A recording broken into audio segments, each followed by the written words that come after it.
I am really excited for today's watch. But before we get started, let me do a quick wristwatch check. I got the Seiko Dress KX here with a blue dial. Really nice, and I think it'll go really nice with the watch. We're about to check out here. I'm, again, really stoked about this watch. I've been, ever since they announced this thing, people just were in an uproar and super stoked and excited for this thing. And I kind of understand why, but I honestly wanted to check it out for myself and give my own opinion on, for you guys, and maybe see if Seiko did it again. Has Seiko convinced me to buy yet another watch from them? But let's see. I want to check it out and see if I like it before I actually decide. Very simple box, pretty standard Seiko. SSK005 is the reference number. It's a box within a box. Here we go. Ooh, I can kind of get a little hint, and there it is. Wow. So this is the Seiko 5 GMT with an orange dial, and it's actually sunburst. I thought it was a matte dial, but it's a sunburst orange dial. I mean, honestly, I kind of get it. This has the vibe of the SKX. I should say beloved SKX. It's just got the look. I just love the Seiko hands. That that Seiko's got the hands down some of the best loom and really some of the best hands in the business, I think. That gives you a shot of the hang tag there and the SSK005 and $475 retail cost of this watch. Let me just kind of explain why I chose this particular reference. The other two references that they announced was one with the blue and black dial and another one with the black and gray, I believe. And I feel like this was the one that stood out the most. This one just had obviously, if you can't tell already, this has an orange dial. It's a sunburst orange dial. It's the one that struck me as like the most unique. The blue variant, it kind of gave me the vibe of like of a Batman, Rolex Batman, and the other one was kind of like just more of it just didn't seem special. This is the one that really stood out to me, the one that seemed the most out there, the one that seemed the most interesting in my opinion. And honestly, I don't have anything that looks like this in the collection. Not that I'm actually going to keep this piece, I'm not entirely sure. I'm still on the fence on this one because I do have a lot of Seikos. I've been thinking recently that if I was going to buy another Seiko, I wanted to go in something a little more on the more premium side of the spectrum. And this is essentially just a 5.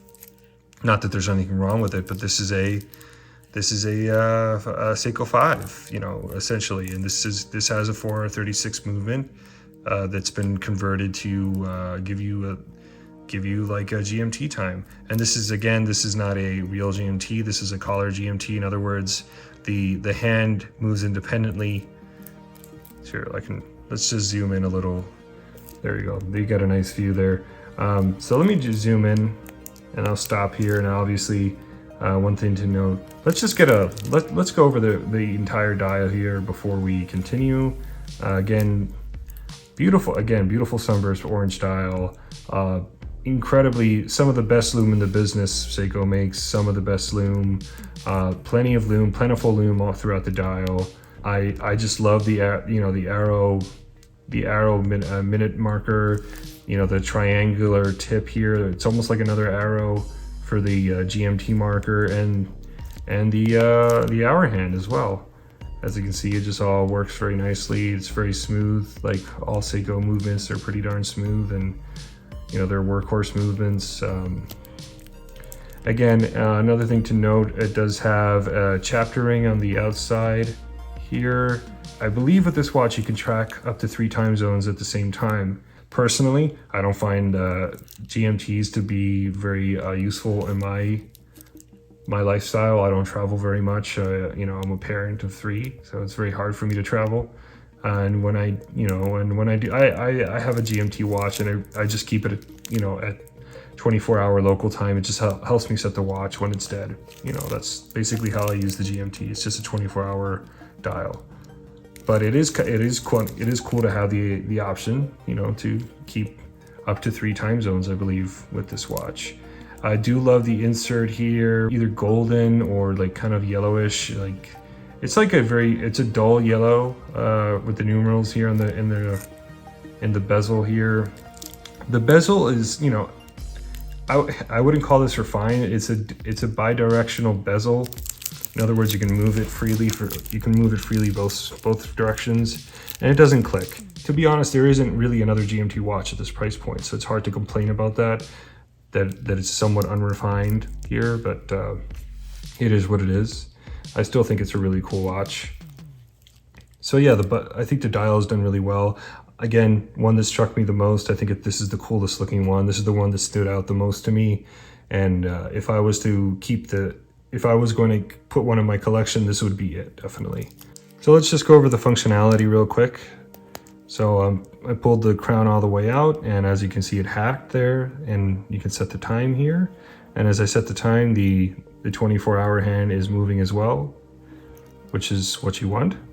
So I'm going to pull it back in. It's going to start ticking again. Then I'm going to take it to the first position, right there. It's at the first position. The hand's going to continue ticking. That's normal. And I'm going to go up, and there the GMT hand is moving if I go up. And if I go the other direction, there you go, the date starts moving, which is really nice.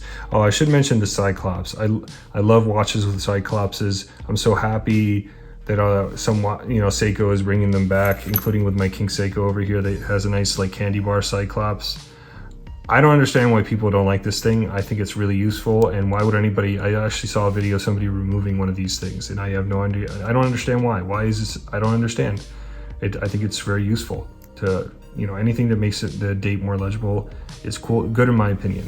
But anyway, love the Cyclops on this thing. Very useful feature. Overall, this is a very useful and great watch. Again, 3 time zone on one watch. That's pretty sweet. So again, moving on to the case.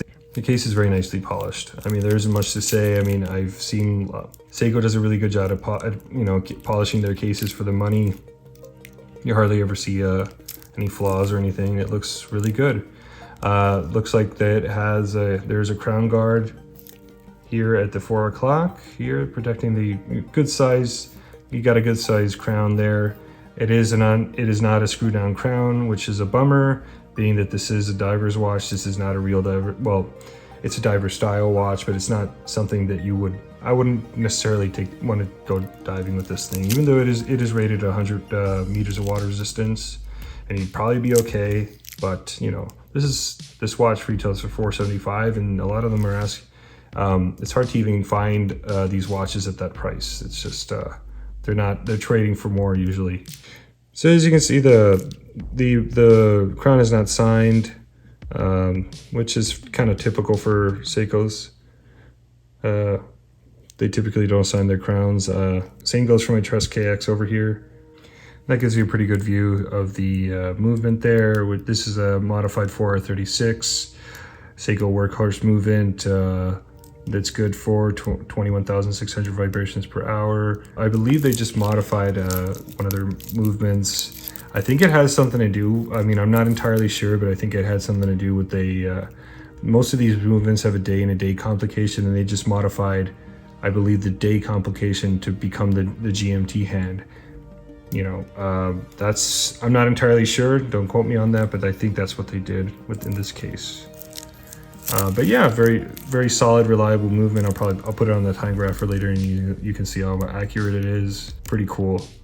Very standard movement, not very decorated. Probably one of the cheaper GMTs you can find on the market, automatic GMTs, I should say. You can get a quartz GMT for cheaper, but this is an automatic GMT, so that gives it a bit of a price bump, price premium to being an automatic. So let's move on to the bracelet here. The bracelet looks fine. I mean, it's not going to win any awards or anything. Looks like it has solid end links, which is a plus. Should note that it does have drilled lugs to make easily swap bracelets and straps. Looks like it does have a pin system to size it for the links, and looks like there's 4 levels of micro adjustability. The clasp has a push button to release it. It It is not a mill to point.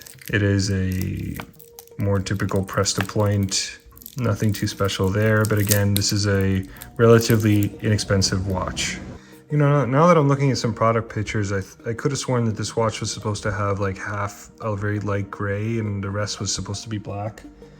But this one does not have that. You know, I'm not sure if that's some kind of an issue, but it does, other than that, it looks like it is legit. So that's kind of odd. Okay, so as far as the bracelet, I'm a big sucker for a Jubilee bracelet, and this has a Jubilee bracelet. It's one of the things that attracted me to this watch. Is this the best quality bracelet on earth?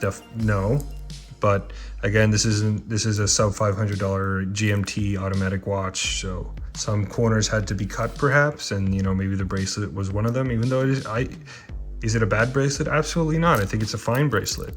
You know, you know, if you really wanted to, you could go to either Strap Code or Forstner, I believe, or even Uncle Seiko. You can get yourself an upgraded bracelet, obviously for an added fee. You know, obviously making the total cost of entry a little more expensive if, you know, if you did want an even more high quality bracelet. But is this a bad bracelet? Absolutely not. I think this is I probably wouldn't change it. I'd probably keep it just like this, to be honest, if I was going to keep it. But let's say you don't care about GMT functionality and you just want the look of this watch. Maybe you just like the orange dial and stuff. You could buy the normal 5KX diver for about $200 or so, and then just upgrade the bracelet. You know, if you really want that, you know, Jubilee bracelet, just buy the regular watch if you don't care about GMT and get yourself a Strap Code bracelet for about, I think they have a really nice one for about a little over $100, but that's a quality bracelet with solid end links, mill to point. You know, it would elevate the watch to the next level for sure. And you know, same goes for this one, but you know, it's a harder sell when you this watch comes with a pretty decent bracelet in my opinion. And you know, to make to add another $100 or so to get a better bracelet, it makes less of a case. But definitely I would consider it for the regular 5KX diver. Definitely would be a worthy upgrade, and it would still be way cheaper than this one. You can get those really cheap. If you don't care to get one used, you could probably get one in a really good deal on eBay or something. There's a quick little wrist shot there. Actually, it does look kind of cool, I have to admit. And yeah, pretty cool watch. And there it is on the timegrapher there, about plus 8 seconds per day. You know, a half decent beat error, I guess, acceptable, I would say. And yeah, so not the most accurate watch on earth, but not terribly bad for the money.